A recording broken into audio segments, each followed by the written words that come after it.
여러분이나 저는 다른 사람은 편안하게 할 신앙생활을 사서 고생을 해요. 다른 사람들한테 본문을 다른 사람이 대하면은 전달하고 뭐 똑같은 애. 그리고 페이지 넘기면 되잖아요. 근데 우리는 똑같은 게 더 문제야. 그걸 페이지로 그냥 넘길 수 없는 게 더 문제죠. 오늘 이 본문은 상당히 난해한 본문입니다. 그리고 이 본문을 바로 여러분들이나 저나 해석을 하려면은 물론 본문뿐이 아니라 성경 해석은 다 공통된 요소입니다만은 특별히 오늘 본문을 바로 여러분이 해석하고 정립하는 데에는 성경의 기록 원리와 해석 원리 요 점을 명확하게 여러분이 정립해 가지고 본문을 보셔야 올바로 본문을 해석할 수 있지. 그렇지 않으면 엉뚱한 해석을 하시게 됩니다. 우선 그 성경 기록의 원리는 우선 역사적 사실을 사실대로 기록한 거예요. 많은 사람들이 자꾸 성경을 뭐 이스라엘 무협지니 또는 무슨 문학작품식으로 이해하는데 그건 성경을 전혀 잘못 이해하는 것입니다. 내가 이해가 되든 안 되든 그것은 성경은 1.1획도 오류가 없는 실제적 사실을 기록한 책이다. 그렇게 우선 아셔야 되겠습니다. 그러니까 지금 아나니아와 삽비라가 둘이 동시에 오질 않고 따로 왔어요. 따로 온 게 사실이기 때문에 그런 거죠. 그걸 전제로 먼저 성경을 보셔야 된다. 두 번째는 성경의 계시는 무슨 성경은 영적 책이지 육적 책이 아니다. 영적 사실을 맞춤형으로 아담 후손인 육체 우선이요 가시적 결과만이 절대요 철저하게 자기 중심적인 이런 불가항력적 본능에 맞춰서 하나님이 계시하신 것이지 우리와 상관없이 하나님이 그냥 말씀하신 대로 하신 건 아니다. 이 점을 명확하게 아셔야 되겠습니다. 그러니까 다르게 말씀드리면 영적 사실을 맞춤형으로 육적 사실을 기록한 것이 성경이다. 따라서 그럼 이런 성경을 어떻게 해석할 것이냐. 우선 성경 해석할 때 첫 번째 여러분이 염두에 두셔야 될 것은 성경은 그냥 역사적 사실이 발생한 걸 그 결과를 그냥 기록한 책이 아닙니다. 물론 그것을 기록한 겁니다만은 그러나 늘 말씀드린 대로 하나님께서는 그냥 구경하시다가 생긴 사건을 기록하신 것이 아니다. 늘 제가 하나님의 설정이다 그렇게 말씀드리는데 하나님께서는 미리 다 설정을 해 놓으셨어요. 그 설정해 놓으신 대로 진행을 하신 것입니다. 우리는 진행된 사실만 보니까 그렇지 그건 하나님의 말씀이 아니에요. 그래서 설정된 하신 대로 역사를 진행하시고 그리고 기록은 그 진행된 결과를 기록한 거예요. 그러니까 아나니아와 삽비라가 이렇게 둘이 같이 와서 베드로 앞에서 죽지 않고 먼저 아나니아가 오고 한 3시간쯤 있다 삽비라가 온 것은 그것은 하나님이 이미 그렇게 설정을 해 놓으시고 그리고 그 설정하신 대로 먼저 아나니아가 왔고 삽비라가 온 것이지 무슨 삽비라가 감춘돈 은행에 정기적금을 하고 늦게 오는 그런 얘기가 아니다 그러መስ습니다. 뿐만 아니라 성경 해석은 당연히 그러니까 영적인 것을 육적으로 기록했으니까 이 점이 가장 어렵고 여러분이 늘 기도하면서 하셔야 되는 거죠. 그건 뭐냐면은 육적으로 기록된 것을 영적으로 해석하고 정립해야 되는 것이지, 그렇지 못하면은 올바로 영적으로 성경을 해석하는 게 못 된다. 아나니와 삽비라는 틀림없이 실존 인물이고 실제적 사실인 이것을 영적으로 하나님이 어떻게 설정하셨느냐, 그것을 생각하면서 정립하셔야 본문을 올바로 정립할 수 있다. 그리고 본문을 해석하시는데 하나 더 생각하실 점은, 본문은 11절에 그 에클레시아, 교회라는 단어가 기록되어 있는데 이것이 보통 강조법이 아닙니다. 원래 성경에 교회라는 에클레시아라는 단어는 마태복음 16장에 처음 예수님이 쓰셨어요. 그리고선 요한복음 20장 19절부터 23절에 이 주님께서 세우시는 주님의 교회의 신학을 정립하도록 그렇게 계시하신 것이 복음서에서의 에클레시아 교회입니다. 그러니까 복음서의 그 교회는 신학 정립용이다, 그렇게 이해하시면 됩니다. 그럼 본문은 그 사도행전에 처음 써 있는 에클레시아, 교회라는 단어인데, 그럼 이것은 어떤 의미로 첫 번째로 쓰면서 강조를 하느냐? 그것은 복음서에서 정립한 한 그 복음서 신학적인 교회의 신학을 사도행전은 실제예요. 그러니까 복음서에서 정립한 대로 오순절날 성령이 강림하셔서 교회가 시작된 거죠. 이렇게 신학적 목적의 첫 단추는 복음서의 마태복음 16장의 교회라는 에클레시아고, 오늘 본문의 11절의 교회라는 에클레시아는 그 신학적 교회가의 실제다. 이렇게 이해하셔야 본문을 올바로 우선 정립할 수가 있겠습니다. 그러면 이렇게 실제적인 교회는 어떤 것이냐? 우선 본문은 그 사도행전 실제적 교회는 우리가 좀 지나치다 싶을 만큼 물질 신앙을 보통 강조하고 있는 게 아니에요. 그러니까 사도행전 2장 1절부터 4절에 실제적인 교회가 처음 시작되는데, 그 사도행전 2장의 교회 신학을 베드로가 설교하고 끝난 다음에 2장 43절에서 47절에 바로 실제적 교회의 결론을 물질신앙으로 결론을 진 거예요. 또 사도행전 3장 1절부터 4장까지 4장 37절까지는 그거는 이제 실제적 교회의 신학을 베드로가 안진병을 일으키는 것에서부터 신학을 정립해 주고 있는데, 그 실제를 마찬가지로 4장 32절에서 37절에 물질신앙으로 끝맺는 거예요. 이렇게 사도행전 2장과 4장만 보더라도 이 교회의 실제적 교회는 얼마나 물질신앙을 강조하느냐라는 점을 잘 알 수 있습니다.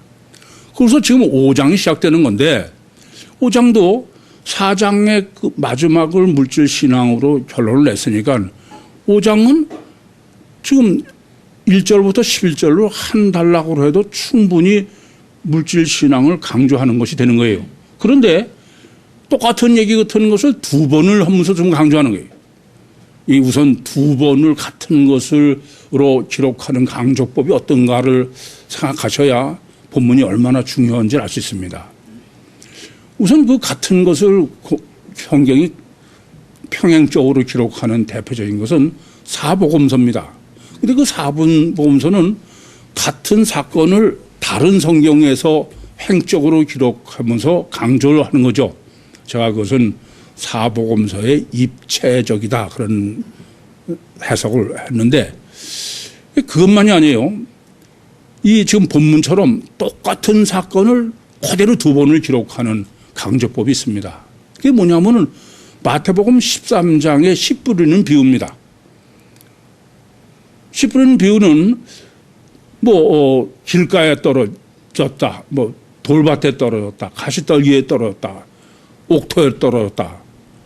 그건 한 번만 그렇게 기록하면 돼요. 그런데 그렇게 사실적인 것을 기록할 뿐 아니라 주님이 그 씨 뿌리는 비유를 설명하시는데 그대로 또 길가, 옥도, 돌밭,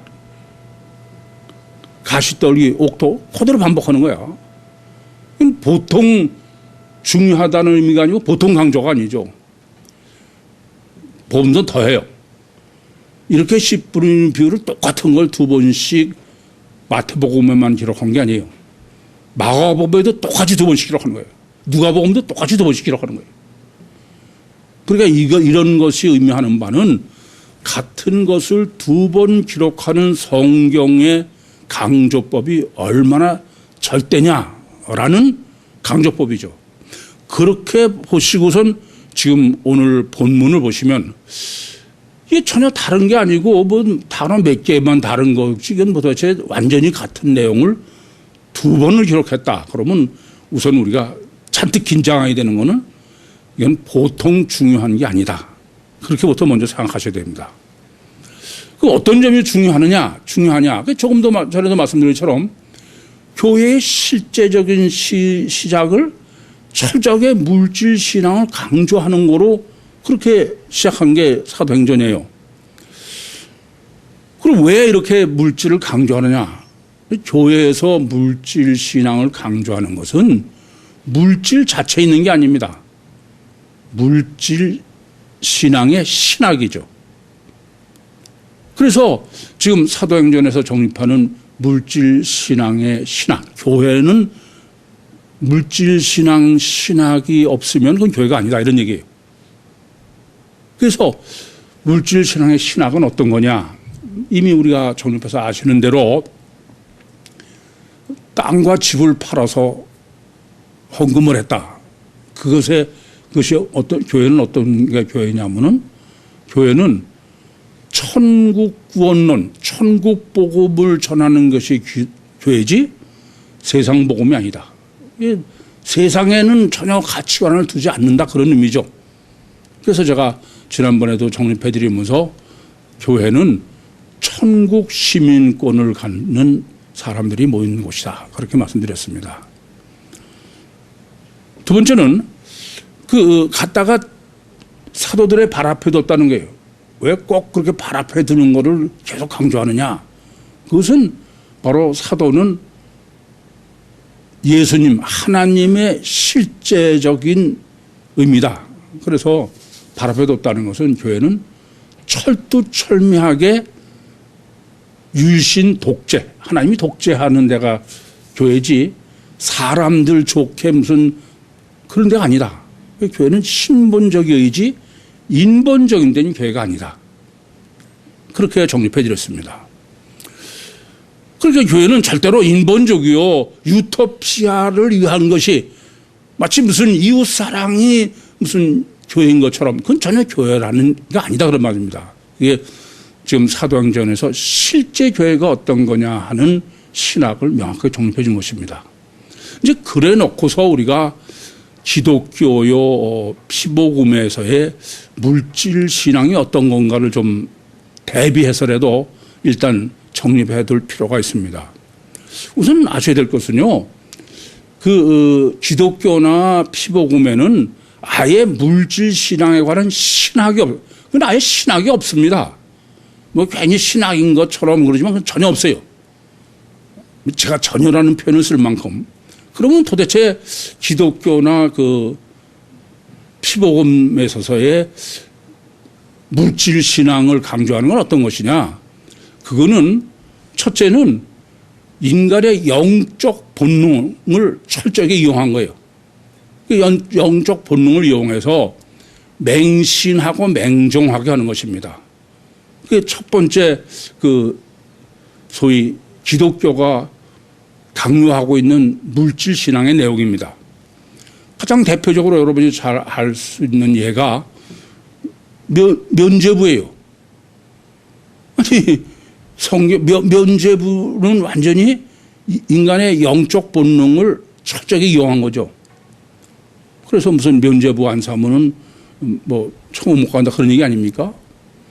그러니까 무슨 말씀이냐면은 성경의 목적은 물질 신앙의 신학을 정립하라는 것인데 기독교나 피복음은 아예 물질 자체가 목적입니다.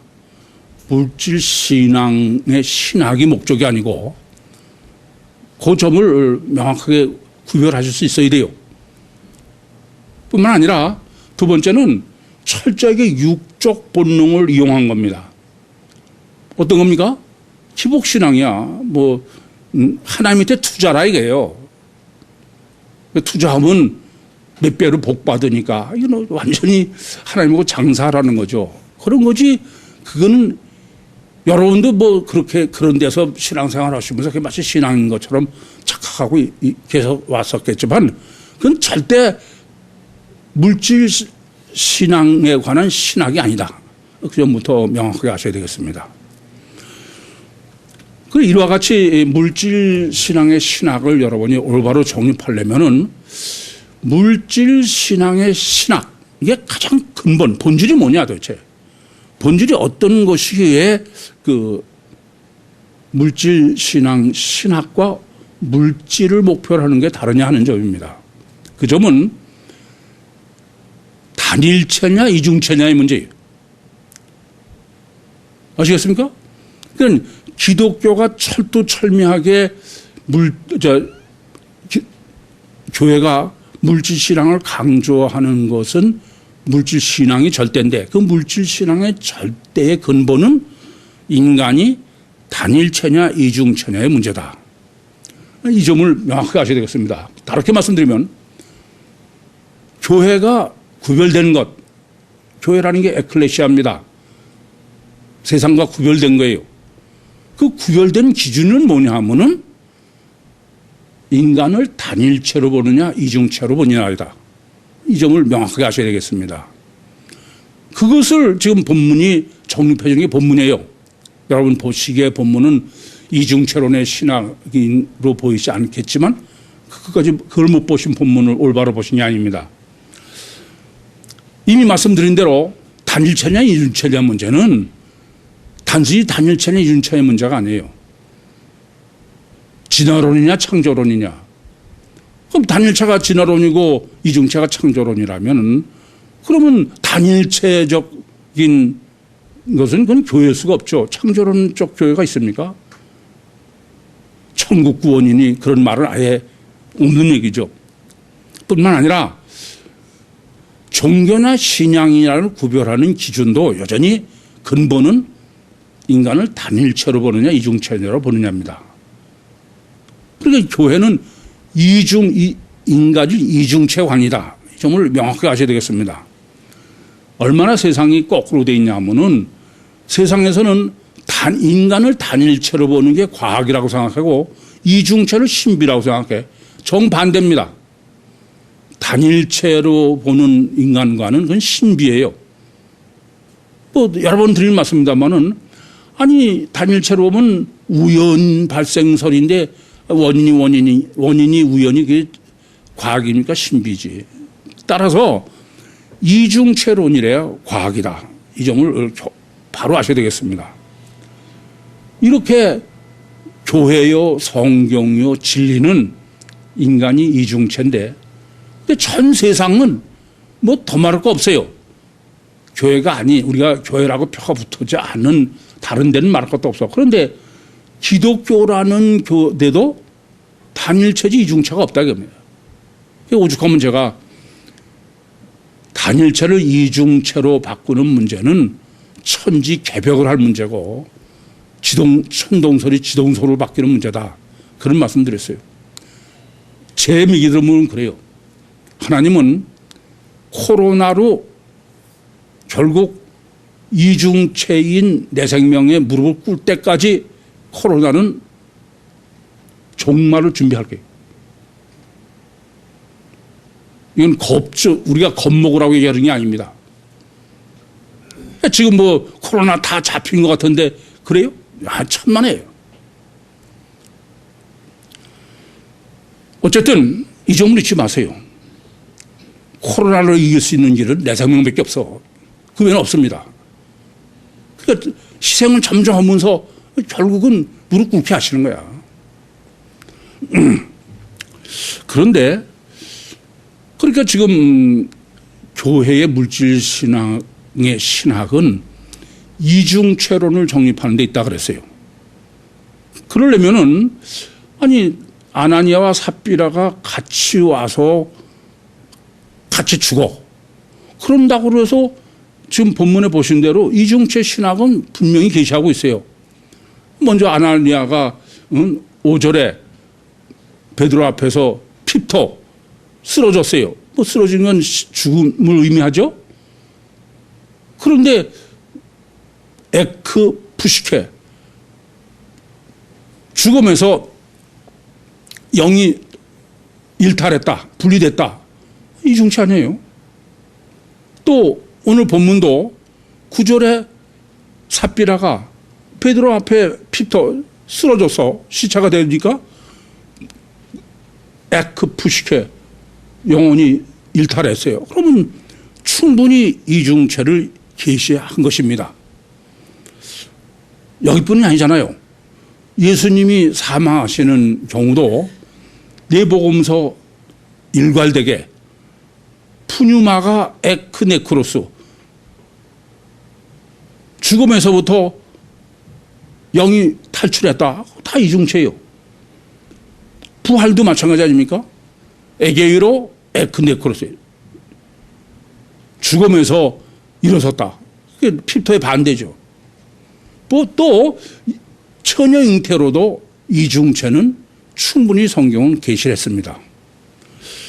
그런데 제가 이미 말씀드린 대로 이 교회의 물질신앙의 절대의 문제는 이중체 신학을 실제로 정립해 주는 데 있다라고 말씀드렸습니다.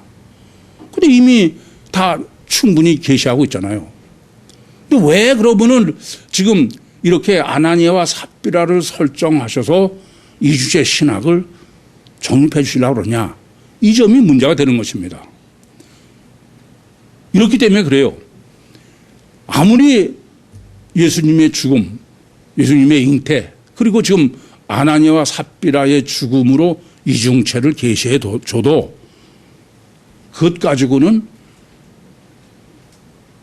육체 우선이요, 가셔 결과만이 절대요, 자기중심적인 아담 후손은 이중체를 실제로 받아들이지 못하는 거예요. 여러분 생각해봐. 창세기 2장 7절에도 그렇고 지금 예수님을 믿는 것도 그렇고 다 이중체는 충분히 다 정립이 돼 있어야 마땅합니다. 할례바도 그렇지 않습니까? 그런데 전혀 이 전 세계는 구육교회를 빼놓으면은 이 전 세계는 전부 단일체지 이중체가 아니에요. 그래서 하나님께서는 지금 아나니아와 삽비라를 이중으로 지금 설정하셔가지고 가셔 결과만이 절대고 육체 우선인 우리로 하여금 이중체를 실제적으로 정립하게 하신 거예요. 그래서 이 본문은 실제적 교회에 있어서의 실제적인 이중체다, 정립이다. 그렇게 보시면 본문이 얼마나 놀라운지 알 수 있습니다. 그걸 어떻게 지금 설정해 놓으셨냐. 아나니아 삽비라는 동일한 원인이 같은 원인이에요. 그렇죠? 이유가 뭐냐. 하나님 땅을 팔아서 헌금을 하기로 하고서 그러고선 일부를 챙겨놔서 그러고선 둘이 다 죽게 된 겁니다. 그런데 둘이 같이 오지 않고 하나님께서 설정을 따로 해놓으신 거예요. 분리해 놓으신 것입니다. 왜 그랬을까? 이 점을 본문을 정립하시면서 먼저 심각하게 고민을 하셔야 됩니다. 여러 번 드린 말씀대로 이 베드로도 사도행전 3장과 4장의 중요한 점은 그것은 이중체인 신인 메시아 예수 그리스도를 분해했다고 그랬어요. 보이도록. 그래서 베드로로 분해를 해서 그 주님의 이중체성을 증거해 주니까 대제사장도 이름으로는 안 된다. 그렇게 베드로를 핍박했다는 걸 우리가 다 정립했죠. 이 점을 아셔야 됩니다. 아담 후손의 맞춤형으로 가시적 결과 기준으로 보이도록 그렇게 이중체를 계시한 거예요. 오죽 성령이 아무리 계시해도 이중체가 안 되면 그것을 제가 둘의 신학이라 여러 번 들으면 둘의 신학은 뭐예요? 아나니아와 삽비라가 둘이 같은 게 아니야. 같기도 하고 다르기도 한 게 둘의 신학이라고 했죠. 같은 둘도 아니고 다른 둘도 아니다. 그래서 원인은 같고 죽는 것을 달리 해놓고 지금 둘의 신학으로 이중체의 신학을 실제적으로 완벽하게 정립해주는 교회의 교회됨의 가장 본질을 정립한 게 본문이다. 그런데 또 기가 막힌 것은 3시간을 인터벌 차이를 둔 거예요. 완전히 분리해서 하느라고. 그게 같이 오지 않고 따로 온 게 몇 시간을 뒀냐면 3시간이에요. 그러니까 그것은 도저히 하나는 볼 수 없다 그런 얘기죠. 그래서 저도 본문을 정립하면서 3시간 때문에 엄청 고민하고 기도했어요. 근데 비밀이 바로 거기 있더라고요. 제가 이렇게 이름을 붙였습니다. 성경은 숫자가 아무렇게나 써 있는 게 아니라고 그랬죠. 이게 3자는 삼위일체론의 전제로 하나님의 시간이다 그랬어요. 그래서 저는 3시간의 마법이다 그랬습니다. 그럼 왜 이렇게 3시간의 마법으로 지금 아나니와 삽비라를 설정해 놓으시고서 이중체 신학을 정립해 주냐. 먼저 제가 결론부터 말씀드린 건 그렇지 않으면 이게 이중체라는 논리에 여러분이 완전히 이 설교를 따라오시기 어려울 것 같아서 그랬어요. 그럼 이제 쉽게 할 수 있는 게 있습니다. 아나니아 삽비라는 뭐를 지금 설정해 놓으신 거냐 하면은 아담과 하와예요. 아시겠습니까? 하나님께서는 왜 전능하심에도 불구하고 남자와 여자를 동시에 창조하시 아니하시고 창세기 2장 4절부터 17절에는 아담을 창조하시고 그러고선 2장 18절에 아담이 독초하는 것이 좋지 못해서 그 갈빗대를 뽑아서 여자를 창조하신 거예요. 그러니까 아담 창조와 갈빗대로 하와를 창조하는 그 간격이 뭐라고요? 3시간의 마법이다 그런 말씀, 별명을 제가 붙인 거예요. 이해되시죠? 무슨 말씀인지? 완전히 별개로 정립하도록 하나님이 창조하셨다 그런 말씀입니다. 그런데 왜 그럼 하나님께서는 전능하심에도 불구하고 아담과 하와를 동시에 창조하시 아니하시고 아담을 창조하신 다음에 아담의 갈빗뼈로 하와를 창조하셨냐? 그것은 말라기서 2장 15절에 보시면은 여호와께서는 영이 유효하심에도 불구하고 아담과 하와를 동시에 창조하시 아니하시고 아담을 해서 하와를 창조하셨다. 목적은 뭐냐면 둘이 완전히 같게 창조하시기 위해서. 제가 이렇게 말씀드리죠. 우리는 A와 B가 같다 그러려면은 뭐 A와 B는 체적이 같고 질량이 같고 형태 같고 복잡해. 하나님은 간단해요. 하나님은 하나로 창조해서 반을 딱 잘라버려요. 그러면 A와 B가 완전히 같다는 얘기예요. 그래서 창세기 1장 6절에서 8절도 하나님께서 땅에 있는 물과 하늘에 있는 물막을 어떻게 하시냐. 먼저 땅에 하나로 창조해 놓으시고선 땅의 걸 갈라서 위로 올려놓으신 거야. 그것은 무슨 말이에요? 지표에 있는 물이나 물막이나 완전히 동일하다 그런 얘기죠. 따라서 하나님께서 지금 아담과 하와를 동시에 창조하시 아니하시고 먼저 아담을 창조하신 후에 아담의 갈빗뼈로 하와를 창조하셨다는 얘기는 아담과 하와는 완전히 같다. 이해되시죠? 그것이 하나님의 목적이다 그런 얘기입니다. 그런데 이와 같이 완전히 같다. 이렇게 하신 하나님의 방법이 지금까지 전 세계가 유대교든 회교든 기독교든 단일체 신학으로 신학으로 돼 있는데 그러면 단일체로 해석하면 어떻게 되느냐는 거예요. 단일체로 해석하면은 아담의 육체와 하와의 육체가 완전히 같아야 돼요. 그래 안 그래요? 아니 말라기서 2장 15절의 논리로는 논리뿐이 아니라 하나님이 이건 항상 똑같은 법칙이야. 그러면 단일체론으로 하면은 아담과 하와는 완전히 같아야 된다 겁니다. 남자와 여전히 육체가 같아야 된다 이게요. 그러면 혹 이럴 수도 있죠. 그때는 같이 했는데 무슨 진화해서 뭐 어쩌고 그럴지도 모르지. 본문은 그걸 꼼짝 못하는 거예요. 아나니아와 삽비라는 같아야 달라요? 달라. 그러니까 하나님께서 아담을 창조해서 둘로 쪼개신 것은 육체가 같다고 하는 단일체 해석은 불가능하다 그러니.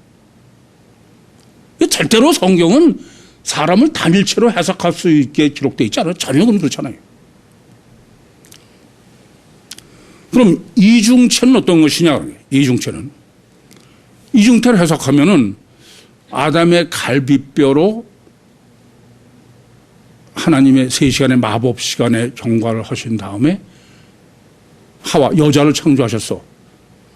둘이 완벽하게 같게 하기 위해서. 그게 목적이에요. 그럼 어떤 거냐? 그것은 육은 이미 정립한 대로 달라요. 다릅니다. 그럼 같은 거는 영이 같을 수밖에 없는 거죠. 아니 사실상 말라기서 2장 15절도 여호와는 영이 유효하시다 이겁니다. 영이 모자라 넉넉해 충분해. 근데도 하나로 창조해서 둘로 쪼갰다 이게요. 모자라서 하나로 창조했는데 왜 쪼갠 게 아니다 이겁니다. 그것은 완전히 같게 창조하셨다는 것은 영으로 같게 창조했다는 것이지 육으로 같게 했다는 건 아니다 이게요. 따라서 하나님이 사람 창조는 창세기 2장 7절이 여호와 하나님이 진흙으로 사람을 지으시고 생명을 그 코에 불어넣으시니 산 사람이 됐다. 그것만 가지고도 완전한 이중체인데 아예 보이도록 꼼짝 못하게 아담에서 하와를 창조하시고 본문은 그것을 아나니아와 삽비라로 그렇게 지금 정립해 준 거예요. 그러면 이 두 사람은 어떠냐? 같기도 하고 다르다. 그럼 뭐가 다 같고 뭐가 다르냐? 남자가 여자가 다르죠. 그러면 아나니아와 삽비라는 뭐가 같으냐? 분별이 같아요. 2절에 보시면은 그 안에도 알더라 그렇게 번역되어 있지만은 헬라어 원문은 수노이다입니다. 그러니까 아담을 창조하실 때 아담 속에 영적으로 하와가 있었던 거다. 그래서 하나님이 말씀하실 때 하와도 다 들었다 이런 얘기. 그것은 육은 다르지만 영은 완전히 같다. 이중체지 절대 단일체가 아니다. 그런 말씀입니다. 정보를 공유하고 있다겠죠. 지금 이 아나니아와 삽비라가 집에서 서로 다 분별을 한 거예요. 어떻게 분별해요? 땅 판 거에서 얼마를 챙기자. 그건 둘이서 다 합의를 한 거야. 정보를 공유한 거다 그런 말씀이에요. 이것을 지금 아담과 하와로 아나니아와 삽비라를 지금 정립해 주시는 것은 이중체지 단일체가 아니다. 단일체로 할 수 있는 최대치가 뭐냐? 단일체로는 아니 단일체로 할 수 있는 게 어떤 거예요? 그건 절대로 정보를 공유할 수 없습니다. 아니 만약에 이렇게 단일체임에도 불구하고 그 아담에서 분리시켜서 창조해낸 하와가 단일체임에도 불구하고 정보를 공유할 수 있다. 무슨 말씀이냐면은 창세기 3장에서 뱀이 하와를 미혹해요. 너 하나님이 동산나무 가운데 모든 나무 실과를 먹지 말라고 그러셨냐? 그랬더니 하와가 뭐라고 그래요? 아니야. 하나님 말씀에 다 먹어도 괜찮은데 동산 가운데 있는 나무를 먹으면 줄까 하노라. 여기서 중요한 사실이 있어요. 이 본문에서 우리가 정확하게 정립해야 될 문제는 하와가 남편에서 들었다고 얘기하지 않는 겁니다. 무슨 말씀 아시겠어요? 하와가 직접 들은 거를 성경이 기록하는 거예요. 마치 뭐나 마찬가지냐면은 창세기 14장에 보시면은 아브라함이 멜기세에게 11조를 드렸는데 그 히브리서 17장에는 그때 어떠냐? 영적으로는 그때 아브라함의 허리에 아론이 있었다기. 아시죠? 이 점인 것입니다. 그러니까 만약에 단일체라고 그러면 절대로 하와는 아담이 가지고 있는 정보, 분별, 그건 있을 수가 없어요. 만약에 이 단일체론이 맞다고 그러면 이런 논리가 돼요. 지금 그 단일체인데 아담을 둘로 나눴더니 아담이 가지고 있던 지식을 하와가 받았다. 그런 논리가 돼. 단일체로. 그럼 이런 얘기가 됩니다. 여러분 아버지가 영어 단어를 만 단어를 왜? 그런 아버지가 아들을 낳아. 그럼 그 아들은 태어나서부터 영어 단어 만 단어를 외우고 있어야 돼. 그래 단일체론이 맞는 거 아닙니까? 이게 도대체가 성경은 아무 상관도 없는 짓거리를 하는 거야. 그 소위 백혈구의 그 면역력 그 보면 얼마나 한심한지 알 수 있어. 뭐라고 얘기를 하냐면은 백혈구가 먼저 그 바이러스하고 싸워봐서 그 경험을 다른 백혈구에다가 바톤 터치를 한다는 거야. 아니 방금 말씀드렸듯이 단일체는 조상에서부터 받아도 정보를 전수받지 못하는데 옆에서 다른 바이러스 객체한테 그 정보를 뭐 줬더니 받아가지고선 면역력이 생겨? 그 논리가 합당하려면 하나밖에 없어요. 그건 뭐냐 하면은 바이러스하고 싸워보던 백혈구가 다시 바이러스가 돼버려야 돼. 그래가지고선 바이러스 경험이 없는 백혈구하고 또 전쟁을 해야 돼. 그러니까 그것은 면역이 아니라 이미 싸워본 백혈구가 전부 바이러스가 돼야 되는 거예요. 이 도대체 제가 보면 이 과학자들이라는 게 뭐 생각을 하고 말하는 건지 어떤지 모르겠어. 전혀 불가능한 얘기입니다. 이 점을 아셔야 되겠습니다. 절대로 정보를 공유할 수 없습니다. 그러니까 이렇게 단일체본 죄도 마찬가지예요. 그건 자범죄 외에는 아무것도 죄가 성립하지 않아. 그렇지 않습니까? 그래서 본문은 지금 그 이중체의 인간을 창조에서부터와 원죄의 그 하나님의 마법의 시간으로 정립해 주는 거야.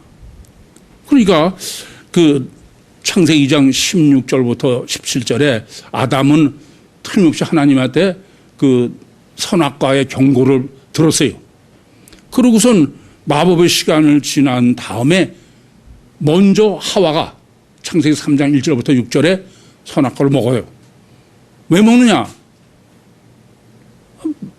마귀가 야, 너 하나님이 그거 먹으면 죽는다고 그래서 웃기지 마. 그 하나님이 사기치는 거야. 아마 내 생각에는 뱀이 선악과를 한번 먹어봐. 야, 보여줄게 내가. 먹는 거야. 안 죽어. 그러니까 아니 괜찮아. 먹어봐. 아니야. 그래서 먹은 거다 이게. 사전에 그 정보가 없었으면 원죄 성립하지 않습니다. 그 정보론이 바로 본문의 핵심이에요. 그러니까 지금 본문은 둘이 2절에 수노이다. 그러고선 지금 본문 9절입니까? 여기는 순포네요. 함께 꾀했다는 게. 그러니까 같은 정보를 가지고 주님께 지금 같은 말을 하고 있다. 행위죠. 원죄다 그런 말씀이에요. 그러니까 원죄가 성립할 수 있는 것은 바로 다른 게 아니라 완전히 지금 이 창세기를 원죄 신학을 아나니아와 삽비라로 보이도록 분해해 놓은 거예요. 그뿐이 아닙니다. 이렇게 그 마법의 시간에 본문의 강조법을 정리 못하면은 여러분 생각해봐. 하나님이 창세기 2장, 3장에 아담과 하와가 선악과를 따먹은 원죄를 범했어요. 우리하고 무슨 상관이에요? 그렇잖아요? 우리하고 무슨 상관입니까? 그런데 로마서 5장 12절은 뭐라고 기록합니까? 한 사람으로 말미암아 죄와 사망이 세상에 들어왔다 이게요. 그러니까 창세기 2장에서 3장에서 아담과 하와가 원죄를 범한 게 지금 아나니아와 삽비라로 마법의 시간으로 정립해 주시고 지금 우리도 똑같이 원죄를 범한 거예요. 그러니까 스노이다. 정보를 같이 공유했고 순폰에 똑같이 하나님을 거역하고 선악과를 따먹은 거예요. 물질을 갖다 숨겼다 이겁니다. 아시겠습니까? 이 점을 명확하게 아셔야 됩니다. 따라서 지금 본문은 참 놀라워요. 이 이중체의 신학을 아나니아와 삽비라로 분해해가지고선 그러고선 말라기서 2장 15절에 단일체로 해서 둘로 쪼갠 것으로 이중체 신학을 정립해 줄 뿐 아니라 원죄 신학을 정립해 주고 원죄 신학만 정립하는 게 아니라 현재 원죄론의 타당성, 영적인 실제성을 명확하게 정립해 준 겁니다. 만약에 단일체라면은 한번 여러분 생각해 봐. 창세기 5장 1절 이하에 가인이 죽은 아벨이 셋에 침몰해 있어. 그러면 그것이 예수까지 이어지는 거예요. 메시아까지. 영적이 아니고 육적이라면은 심각한 문제가 생겨요. 그러면 노아의 세 쌍둥이, 다른 건 빼놓더라도 그러면 셈과 함과 야벳은 다 똑같이 메시아의 족보에 들어야 돼. 그래 안 그래요? 하나님은 영적 원리를 정립해 주신 전제로 각 사람은 그때마다 창조해 놓으신 거야. 아시겠습니까? 다만 지금 본문이 정립해 주는 것은 이와 같이 인간은 겉사람은 뱁새인 육체 우선 속에 가시와 결과만이 절대인 속에 황새인 영이 들어있고 그리고 마귀의 기름을 부음을 받은 이중체지 절대로 육체 단일체가 아니다. 이렇게 교회의 신학을 정립하는 실제적인 신학을 정립하는 절대 문제는 이중체지 단일체는 교회가 아니다. 그리고 이중체와 단일체의 문제는 절대 문제는 물질 신앙이 그 실제지 물질 신앙 빼놓고는 실제가 아니다. 그 논리임을 잊지 마셔야 됩니다. 그러면서 왜 이게 문제가 되느냐. 물질 신앙으로 정립하는 것은 그냥 복음서적 교회 신학을 정립하는 게 아니에요. 교회 실제입니다. 관념이나 실제의 문제예요. 이게 단일체 인간관을 가지고 있는 교회는 그건 누가 뭐래도 그건 관념이지 그건 실제 아니다. 그건 신비예요. 실제적 교회가 되는 것은 그것은 집과 땅을 팔아가지고선 복음 위해서 줬다는 그리고 사도를 낳았다는 삽비라의 전제에서부터 시작된 거예요. 이 점을 잊지 마셔야 됩니다. 그래서 본문은 교회의 실제예요. 관념이나 신학의 얘기가 아니다 그런 말씀입니다. 그래서 아까도 말씀드린 것처럼 11절에 에클레시아 교회가 사도행전에는 처음으로 기록되어 있는 거예요. 근데 그게 바로 삽비라에서 기록한 게 아니고 아나니아라인 6절에 기록하지 않고 지금 삽비라에서 11절에 첫 번 에클레시아를 기록한 겁니다. 그건 왜 그래요? 교회는 철두철미하게 이중체례만 교회다. 이중체 신학이 아닌 건 교회가 아니다 이겁니다. 이중체의 실제는 뭐냐? 물질 신앙이다. 물질 신앙이 아닌 건 그건 전혀 그건 아니다 그런 말이에요. 관점이지. 괜히 교회인 척하고 그런 건 그건 전혀 아니다 그런 말씀입니다. 그래서 신학용은 바로 복음서의 에클레시아고 교회의 실제적인 교회용의 신학은 지금 사도행전 5장 1절부터 지금 둘로 정립한 아나니아 삽비라로 정립한 교회 신학이다. 그러면서 이 교회 신학은 어떤 것이냐. 지금 그 베드로의 발 앞에 지금 삽비라가 쓰러졌어요. 핍토했습니다. 그랬더니 거기에 에크푸시케 영이 빠져나갔어요. 그러니까 나머지는 뭐만 남았어요? 육만 남았어요. 물질만 남았어요. 흙만 남은 거예요. 그래서 그걸 발로 한 거야. 가장 가치가 없는 거죠. 그 발을 강조하는 건 하나 더 있어요. 왜 굳이 너희 남편을 갖다가 장사 지내고 오는 젊은 사람들의 발이 문 앞에 있는 발. 이 교회는 이렇게 발 밑에 있는 사람은 교회에 있어서는 안 된다 그런 얘기입니다. 그런데 그걸 뭘로 하냐면 문으로 하는 게 문.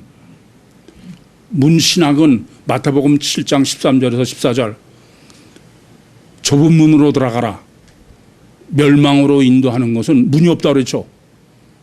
길이 넓고 찾는 사람이 많고 생명으로 인도하는 데는 좁고 협착하게 찾는 데가 적다. 이게 문은 전환이에요. 그러니까 지금 본문은 교회를 문으로 구별하는 거예요. 에클레시아는. 문 안에는 육체는 있을 수가 없는 데가 문 아니다 이겁니다. 그건 문 밖에 갖다 버려야 되는 거예요. 그게 교회다 이겁니다. 그러면서 온 교회와 사람들이 두려워한다는 거예요. 뭘 두려워했겠어요? 교회는 육과 세상을 위한 데가 아니에요. 교회는 천국 복음이요 천국 구원만을 위해서 존재하는 게 교회입니다. 그리고 교회는 신본이지 인본이 아닙니다. 그건 철저하게 하나님이 독재를 하시는데요. 그래서 교회는 하나님을 두려워하는 데지 사람을 두려워하는 데가 아니에요. 꽤 아주 그렇듯 줄 알면서 무슨 교회라고 그러면서 다수결로 어쩌고 그건 전혀 잘못하는 소리.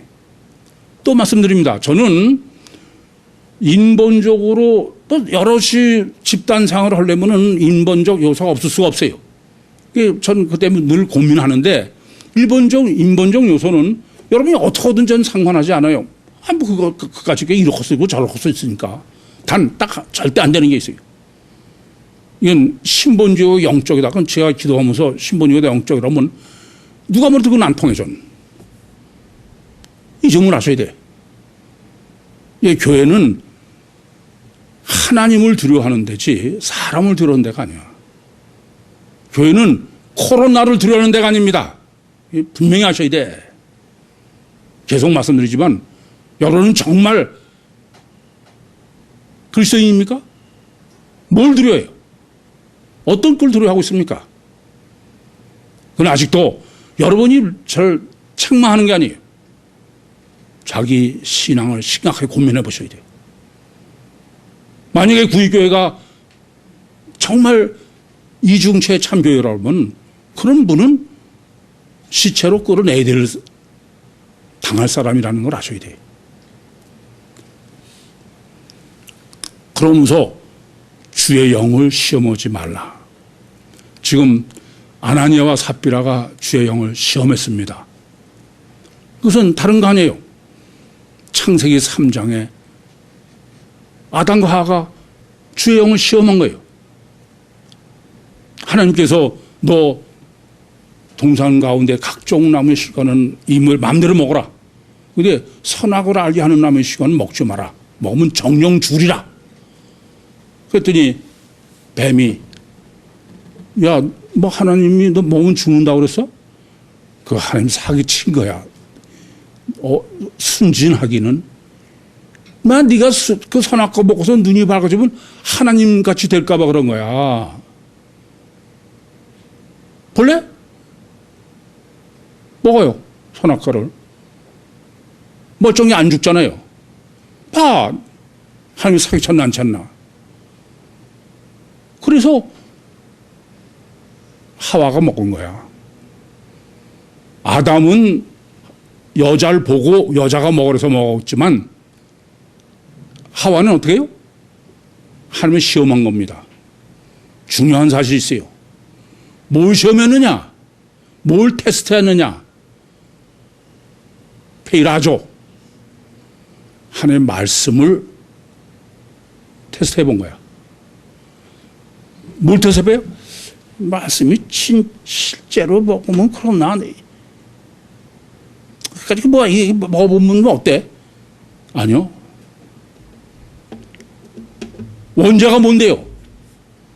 말씀이 실제냐 아니냐를 시험해 본 거야. 주기도문에 예수님께서 하나님 시험에 들게 하지 마옵소서. 말씀 테스트 해보지 마세요.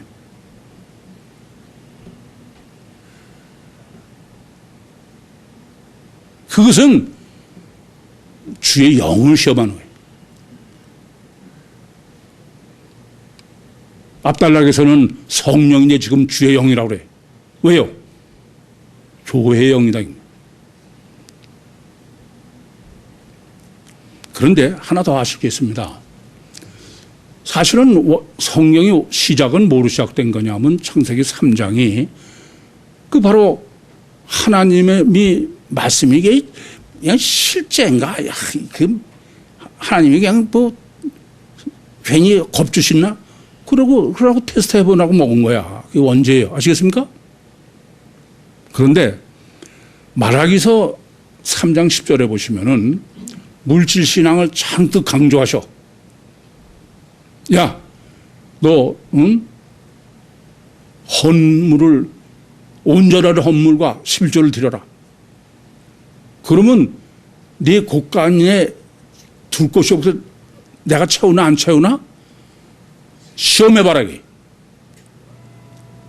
아시겠어요? 페라조입니다. 시험해보라. 하나님이 시험하라는 거야. 그러니까 원죄는 말씀을 시험해보다가 이게 원죄고, 근데 원칙적으로 구약 성경이 전부죠. 근데 구약 성경 맨 끝에는 너 하나님을 시험해봐라. 본문대로 하면은 주의 영을 시험하라 이거예요. 이 차이를 여러분이 모르시면 뭐가 시험에 드는 건지, 뭐를 시험하라고 그러시는 건지 말는지 모르는 거예요. 이 점을 잊지 마셔. 말라기는 로고스를 다 마친 거예요. 로고스를, 신학을 다 정립한 거예요. 그러고서 그게 확실한가 아닌가 테스트 해봐라. 여러분 이걸 말하셔야 돼. 제가 여러분이 아무리 내 생명 운동 박나 그건 소용없다. 그건 안 돼요. 그건 하나만 해야. 어떻게 해야 되느냐? 다 완벽하게 정립을 해. 그러면 이 원리대로 하면은 영이 실체.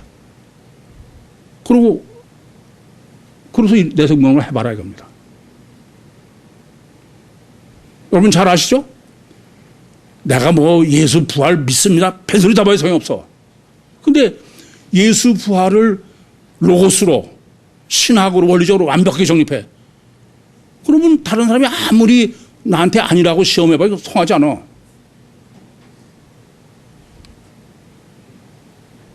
로고스가 왜 절대로고 신학이 왜 절대고 이걸 잘못하시면 안 돼. 뭐 가끔도 이런 소리를 해. 아니 목사님 뭐 그렇게 그냥 그걸 다 이해해야 되는 겁니까? 뭐 하려니 답을 할 말이 없어. 인간이 어떤 존재냐? 여러분 분명히 아셔야 돼. 괜히 내가 무슨 뭐 정립하고 쓸데없는 소리 하지 마셔요. 그건 전부 로고스가 빵점인 거예요. 그래서 로고스를 내가 실제로 확인하는 거예요. 인간은 육체 우선이요 가시 결과만이 절대고 철저하게 자기중심적이기 때문에 이것은 하나님을 의심하는 테스트가 아니에요. 내 정립이 맞나를 확인하는 거죠. 그 테스트를 하라고 합니다. 그렇게 테스트한 사람의 로고스, 영신 하나님, 그 사람이래야 주의 영을 실체로 영접할 수 있는 거예요. 아시겠습니까? 그래야 구원받을 수 있다 이겁니다. 그래야 교회가 되는 거야. 어떤 게 교회고 어떤 게 구원받은 건데 그래요. 이 점을 분명히 아셔야 됩니다. 내가 예수 삼일체, 보혜사 성령을 실체로 인격적으로 그렇게 영접해 드리는 것밖에 없어요. 그래서 여러분에게 제가 신신당부를 드려요. 내 생명운동은 깨어서 하는 영성훈련이다. 그렇지 않고 무슨 나는 영 믿어 하나님. 뭘 믿는 건데 그게 실제예요? 이거 착각하지 마세요. 여러분 정말 내가 믿고 있는 게 내가 정말 나한테 실제인지 관념인지 모든 것을 다 동원해서 아니 내 생명과 구원과 완전한 일치되는 문제야. 그럼 무슨 소극적으로 할 문제가 아니에요. 확실하게 보혜사 성령을 예수 그리스도로 보혜사 성령으로 실제로 영접해 들으셔서 내가 예수 그리스도 자신이 세상이 감당할 수 없는 교회가 되시고 유신과 세상을 승리하시고 천국의 영광을 누리시는 종말 때의 택함을 받으신 축복받은 구유 모든 식구들이 되시기를 간절히 소원합니다. 기도하시겠습니다. 살아계신 아버지 하나님, 정말 감사합니다. 여기까지 말씀하시고 여기까지 인도하시고 여기까지 역사하신 주님, 저희의 완악함과 연약함을 아시는 주님, 베드로에게 베푸셨던 그 크신 은혜와 역사를 우리 각 사람 한 사람에게도 베풀어 주셔서 한 사람도 주님의 영광에 함께하지 않는 사람이 없는 종말 때에 택함을 받은 구유 식구들이 전부 되게 해 주시옵소서. 예수님의 이름으로 기도하옵나이다. 아멘.